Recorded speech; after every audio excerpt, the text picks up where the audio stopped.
Assalamualaikum warahmatullahi wabarakatuh. Perkenalkan, nama saya Arifan Dwi Saputra dari kelas 12 kali 1. Di sini saya menyampaikan materi tentang pelanggaran HAM yang ada di Indonesia. Peristiwa Talang Sari adalah kasus pelanggaran HAM berat yang terjadi pada 7 Februari 1989.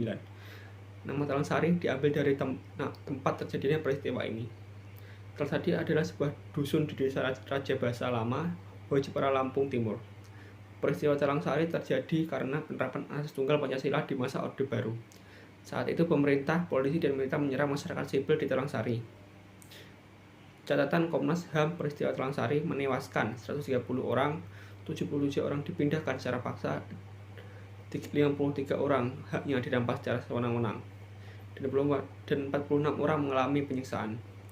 Jumlah korban secara pasti tidak diketahui hingga saat ini. Para keluarga korban Talang Sari juga masih menuntut penyelesaian dan pertanggungjawaban kasus ini. Sejumlah aksi demonstrasi kerap digelar oleh keluarga korban dan aktivis HAM. Kronologi terjadinya peristiwa ini. Tragedi Talang Sari berawal dari penetapan semua partai politik harus berdasarkan Pancasila sesuai dengan usulan pemerintah kepada DPR dalam UU Nomor 3 Tahun 1985. Sejak aturan itu diterapkan, seluruh organisasi masyarakat di Indonesia wajib mengusung Pancasila. Hal tersebut juga berlaku untuk ormas keagamaan. Jika tak mengusung asas Pancasila, ormas tersebut dianggap membahayakan negara karena menganut ideologi terlarang.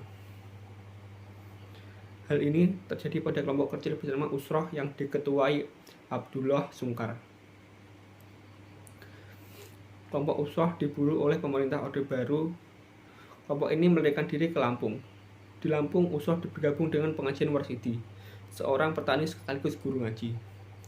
Kehadiran kelompok Usroh diterima Warsidi karena tujuan mereka yang sama, yakni mendirikan kampung kecil untuk menjalankan syariat Islam dalam kehidupan sehari-hari. Pada 1 Februari 1989, Camat Jepara Zulkifli Malik bertukar surat dengan Komandan Rayon Militer Jepara, Kapten Sutiman. Dalam suratnya, Zulkifli menjelaskan informasi yang didapat dari Kepala Desa Raja Basa Lama, Amir Puspa Mega, dan Kepala Dusun Talang Sari Sukidi tentang keberadaan pengajian yang dianggap berkaitan dengan gerakan Islam garis keras.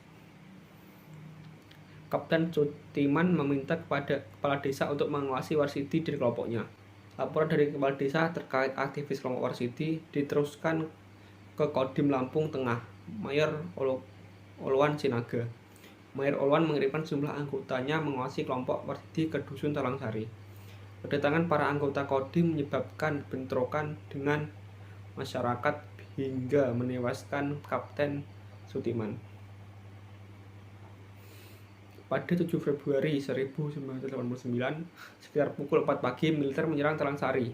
Penyerangan itu dilakukan di bawah komando Korem Garuda Hitam 043 yang dipimpin oleh Kolonel Henry Payono. Penyerangan dilakukan dengan menyasar jamaah pondok pesantren pengajian Warsidi. Penyerangan dilakukan saat jamaah yang datang dari berbagai daerah bersiap mengadakan pengajian akbar. Dengan posisi tapal kuda, para tentara mengarahkan tembakan bertubi-tubi dengan melakukan pembakaran pondok rumah panggung.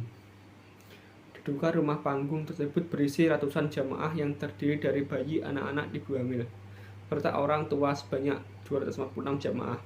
Dinyatakan hilang, ratusan orang disiksa, ditangkap, ditahan, dan diadili secara semena-mena.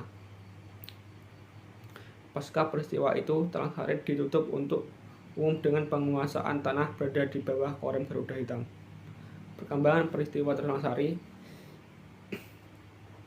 menurut Kontras hingga saat ini masih belum ada perkembangan signifikan sejak pembentukan tim khusus penyelesaian peristiwa Talang Sari pada 2011. Saat itu anggota tim terdiri dari Kementerian Koordinator Bidang Politik, Hukum, dan Keamanan, Kementerian Hukum dan Hak Asasi Manusia, Kementerian Agung, Komnas HAM, Kementerian Pertanian, TNI, Polri, dan instansi pemerintah lainnya. Pada 27 April 2021, terdapat pertemuan yang dilakukan oleh tim Balitbang, Kemenhukam, dan korban peristiwa Talang Sari.